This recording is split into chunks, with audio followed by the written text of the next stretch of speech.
Kung mangayo tag grasyas Ginoo mga igsuon, dili di ay pwede nga ang atong kinabuhi o ang atong pagkatao magpabilin sa iyang karaan nga estado. Inigdawat nato sa grasya, kinahanglan sad bag-o sad ang atong kinabuhi. Muna nga ningos Kristo, ang bag-ong bino nga nagrepresent sa grasyas Ginoo, dili pwede isod sa karaan nga sudlanan. Ang gipasabot ani ang atong kasing-kasing. Para karon nanimba mo, unsa may inyong gipangayo karon, grasya o disgrasya? Unya unsa may bag-uhonon diha nimo karon, unsa may angay bag-uhon? Nanglitan mangayo kag kalinaw. Karong adlaw mangayo kag kalinaw para ang inyong kinabuhi malinawon, hangtod na gyud na sa hangtod. Mao ginay atong pangandoy. Pero wa lang gyapon ka makigtingog anang imong silingan. Nakigbungo lang gyapon ka anang nangutang nimo. Bisag unsaon pa nimong simba, di gina mulihok ang maong kanini ang grasya sa kalinaw. Ngano man, naapa man kas imong karaan nga kinabuhi. Ngayo kag healing. Kana bang kayuhan ba? Dadaghan man nato dinhi masakiton, mga naong pa lang ninyo daan, sakiton kay mong naong. Ngayo gitag healing, Ginoo tagay taong kog kaayuhan.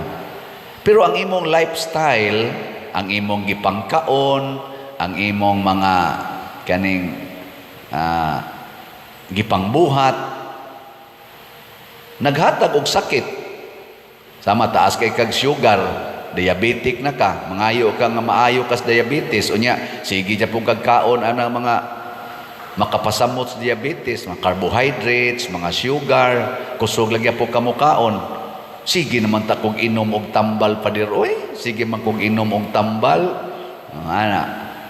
Ang yawa man nimo usba ang imong lifestyle. Tanawan na mga doktor, inig-ingon ana, mao ni im na ha, nya kani minosi na ni, kani minosi na ni.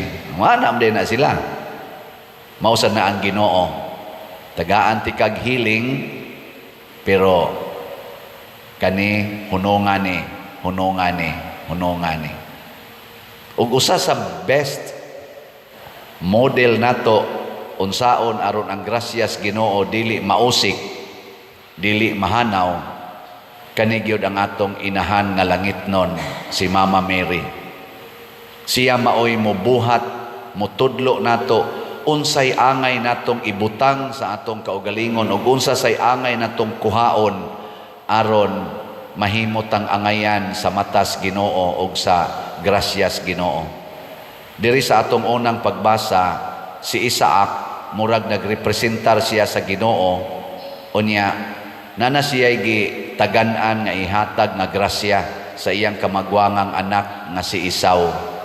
Unya kay si Jacob pinangga man sa iyang inahan nga si Rebecca. Ang inahan iyang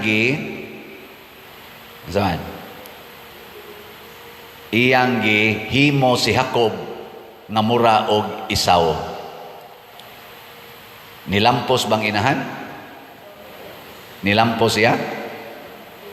Di man to angayan si Jacob na tagaag blessing kay ang gipili ni Isaac kadtuban si Esau. Pero tungod sa inahan, nakamao kayong mo maniubra unsaon paghimo nga ang iyang anak nga dili angayan, mahimong angayan sa grasya, nilampos gyud, nakadawat og grasya si Jacob. O kita mga kaliwat na tani Jacob. Ang ngalan nga Jacob, amahan sa mga nasod, ilisa na og Israel. Ang 12 ka anak ni Jacob nga mao say gitawag og 12 ka katawhan, tribo sa Israel, 12 nations, nga mao say gibasihan sa 12 apostles, the new people of God, nga naa nagsukad sa mga apostoles. Gibag-o gyud ba? Gibag-o. Nga karon, pananglitan, si Mama Mary, unsa may naa niya nga mahimo tang angayan sa matas Ginoo. Ang iyagyong pagpaminaw o pagtuman sa pulong sa Ginoo. Pag-ingong Isaak, lutoi ko. Luto dayon. Di ba? Mukaon ko. Pakaon dayon. Niya ka mo, ganahan mo sa pulong sa Ginoo o dili? Okay ra ninyo, dili? Ilingay mong tupad. Okay ra ni mo tamparuson ka? Ikaw na, pangutan na ba? Na okay ra na ni mo tamparuson ka? Sige. Wag yun manglingi. Samot nagtamparuson. Pero niingon ba ang pulong sa Ginoo? Kung tsagpaon imong pikas api, ipasagpa lang pikas. Si Mama Mary, mauna iyang gidangatan. Gipakauwawan siya, gidaog-daog siya, gipatay pang iyang anak sa iyang atubangan. Muratog tamparos, bali-bali ba? Nagbinuutan pa siya. Siya pag-igi binuangan sa mga tao. Gipasudong pagid siya sa iyang anak nga gibitay sa krus. Pero agid siya mo reklamo nganuman kabubuton is Ginoo, kabubuton is Ginoo. Sige ra siya ana, matuman kanako ang imong pagbuot. Kita kamo sos ultimong colors buhok di katuman, color ginas buhok, simple pa kaayo na. Ultimong purmas kilay nga gihatag sa Ginoo di magkatuman, maghimog yung iyang kaugalingong purmas kilay. Karon na pagani dagko na karon, ultimo nga gender nga gihatag sa Ginoo, female ug male. Ang male iyag yung usbon, himuon yung female. Ang female himuon gid niyang male. Magbuot-buot gyud ba? Ang ulitaw murag minyo, sigig sex ngadto siyang uyab.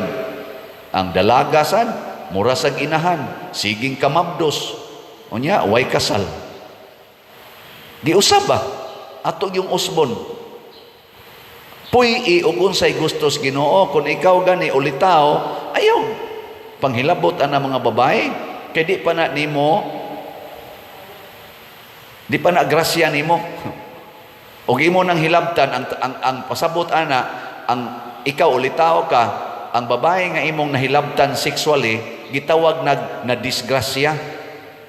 Unya kung mamabdos na nya imo pag yung biyaan, ang tao magtan-aw ana moingon sad kana gadadas anak, disgrasyada man na. Sige magkuyog atong uyab, disgrasya. Pero kung ang ikaw bana gipakaslan ang imong babae, human sa inyong kasal, imo dayon ng hilabtan sexually, unsa may tawag ana oy kamabdos? Unsay tawag?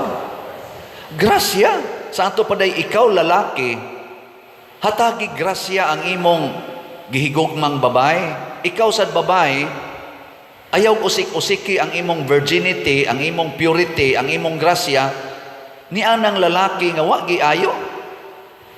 Mabutan nang moingon ko kamo mga babae, sayon ra jud kayo ninyo siguroon kung kini angayan ba nina kong himuong bana. Unsaon man pag siguro, ayaw yung pahilabot sexually, ayaw kuyog-kuyogi. Sige hilag ingon I love you. Ngayon kuyog ta, ayaw lang. Mubiya ra na nimo kung yawan-on gina. Kay ayo boring biya nimong animala kay. Lakaw na ngadto. Nya, mag-goal ka? Yes. Sakitan ka. Pero imong gihimo ang imong kaugalingon nga liwat ni Mama Mary. Pure and virgin. Angayan kay kasmatas Ginoo. Maghilak tingali ka kay in love man katong animal. Pero sa matas Ginoo, lipayon kaniya. Mausa na nga to mga politicians. Unsa may kinabuhi ni Mama Mary nga related sa ato mga politicians, ang pagkamaalagaron nga dili mangayog bayad. Magsigig alagad si Mama Mary, dili mangayog reward.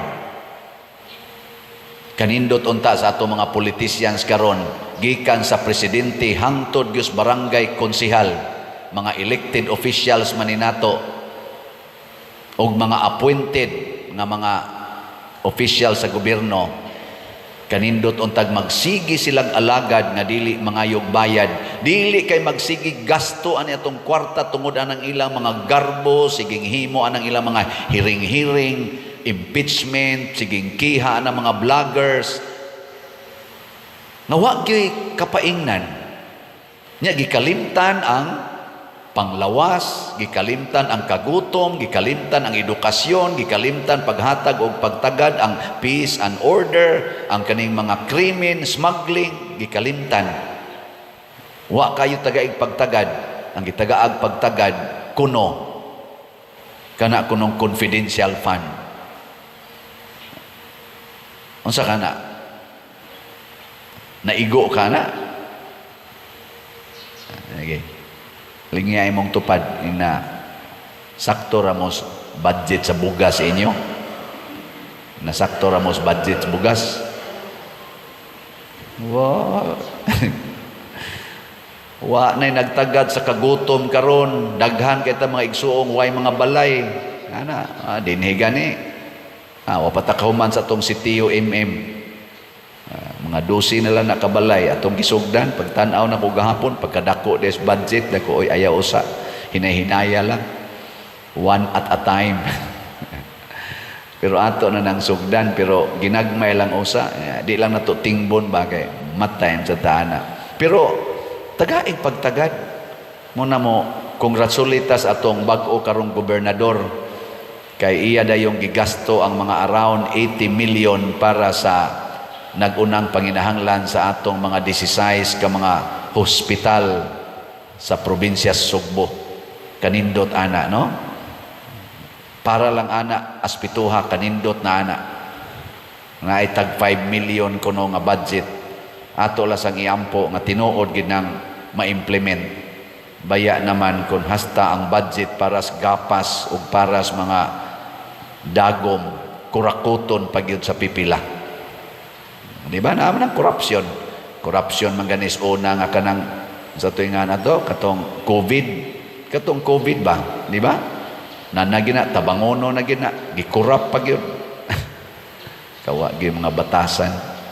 Mao na, tungod kay wa maliwat ni Mama Mary. Daghan kitag makuha diha niya para mahimot ang angayan. Og labaw sa tanan, ang naa ni Mama Mary, kana gyung iyang pagdaig kanunay sa Ginoo.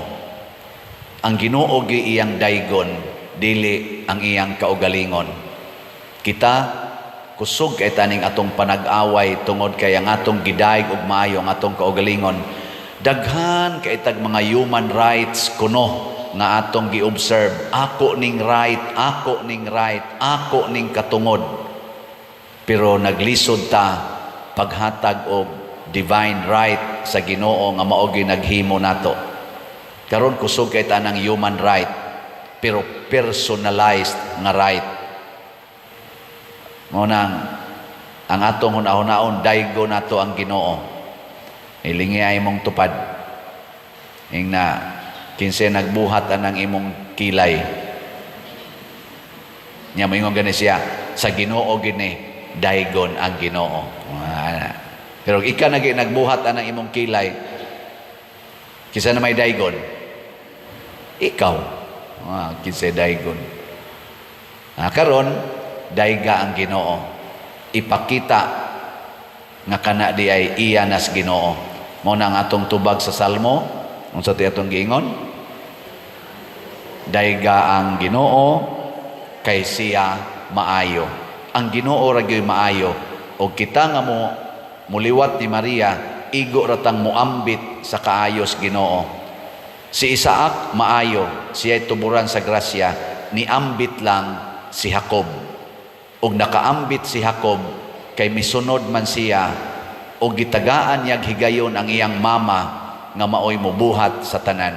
Tagai sa higayon si Mama Mary nga motudlo nato unsaon pagpuyo aning kinabuhia aron dili nata magsubo kung dili malipay nata.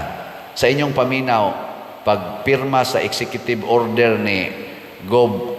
Pam Bariccuatro nga tagaan nag-budget sa tambal og mga doctors o mga staff ang mga provincial hospitals nato, nakahatag katong kalipay sa atong katawhan o nakaguol? Kalipay. So ang ilhanan di ay mga igsuon nga nagsunod tas Ginoo, kalipay. Mo nang niingon diri sa atong ebanghelyo, magsubo ba di ay ang mga magpuasa ba di ay o magsubo ba di ay ang mga dinapit sa kasal kung kuyog panila ang pamanhonon? Dili gayod.